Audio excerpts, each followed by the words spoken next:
గౌరవనీయులైన ముఖ్యమంత్రి వర్యులు రేవంత్ రెడ్డి గారికి నమస్కారాలు సార్. నిన్న అసెంబ్లీలో బాగా చెప్పారు సార్. మీరు ఏమనంటే జీతాలు కూడా నేను అడుక్కొని చేబోదులు తీసుకొని ఇస్తున్నానని. అంత దుస్థితి ఎందుకు పట్టింది? కేసీఆర్ గారు తప్పు చేశారు కాదనట్ల. మరి ఆనాడు అసెంబ్లీ కట్టేటప్పుడు మీరు ఎందుకు అడ్డపడలేకపోయారు? కోర్టు కేసులు ఎందుకు వేయలేకపోయారు? దాన్ని ఎందుకు ఆపలేకపోయారు? ఆపలేదు. సరే, అయిపోయింది. మేము ఎంప్లాయీస్ కట్టే ట్యాక్సులతోటి మిమ్మల్ని ఉచిత పథకాలు ఎవడు పంచమన్నాడు? ఉచిత పథకాలు ఎందుకు? ఉచిత పథకాలు ఇచ్చి మా జీవితాలు నాశనం చేయమని చెప్పినోడు ఎవడు లేడు కదా. ఎవరు చెప్పారు మీకు?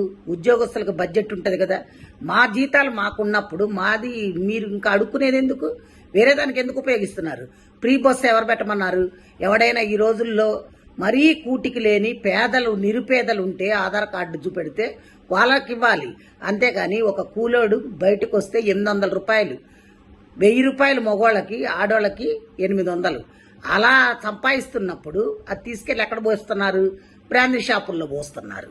అదే నువ్వు ఈ ఉచితాలు పెట్టకుండా ఉద్యోగాలు వచ్చే పొజిషన్లో చేసుండి ఇండస్ట్రీల్స్ తీసుకొచ్చుంటే కంపెనీల్లో ఉద్యోగాలు వచ్చాయి చేసేవాళ్ళు. అసలు ఇవన్నీ ఎందుకండి? 150 మంది మీరు ఎమ్మెల్యేలు ఎమ్మెల్సీలు అందరూ ఉన్నారు కదా, మీ జీతాలు బంద్ చేసేయండి. మీకు జీతాలు ఎందుకు? 10 కార్లు ఎందుకు? మీ సొంత పైసలు పెట్టుకొని వాడుకోండి. కోట్లు పెట్టందే మీరు ఎమ్మెల్యేలు కావట్లా. అలాంటప్పుడు మీకు అన్ని వసతులు కావాలి, 1వ తారీఖు జీతాలు కావాలి, మీరు ఫండ్స్ కావాలి, మెడికల్ బిల్స్ కావాలి, అన్నీ కావాలి. ప్లెయిన్లో ఊరికనే తిరగాలి, ఇవన్నీ కావాలి. ఇవన్నీ ఎక్కడి నుంచి వచ్చినాయండి? ప్రజల సొమ్మండి, మేం కట్టే ట్యాక్సులండి. మా ట్యాక్సుల పైసలు మిమ్మల్ని ఉచితాలుగా వాడుకోమని చెప్పినోడు ఎవడు? ఏ రాజ్యాంగంలో రాసిందో చెప్పండి. మీరు ఇవన్నీ కానీ చేస్తే ఇప్పుడు మేము రిటైర్డ్ అయిన వాళ్ళకి కనీసం పైసలు కూడా ఇచ్చే స్థితిలో లేరు మీరు. ఇది ఒక చట్టం దాండి.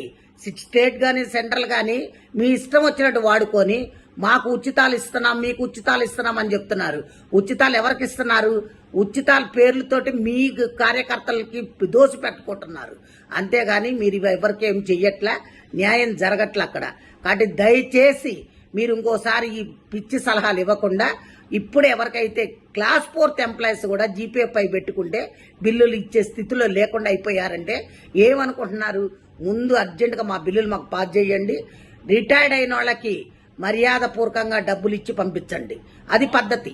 అందరు తిరగబడితే మటుకు ఊరుకునేది లేదు సార్. ఇది మంచిగా ఉండదు కూడా నేను చెప్తున్నా. Thank you.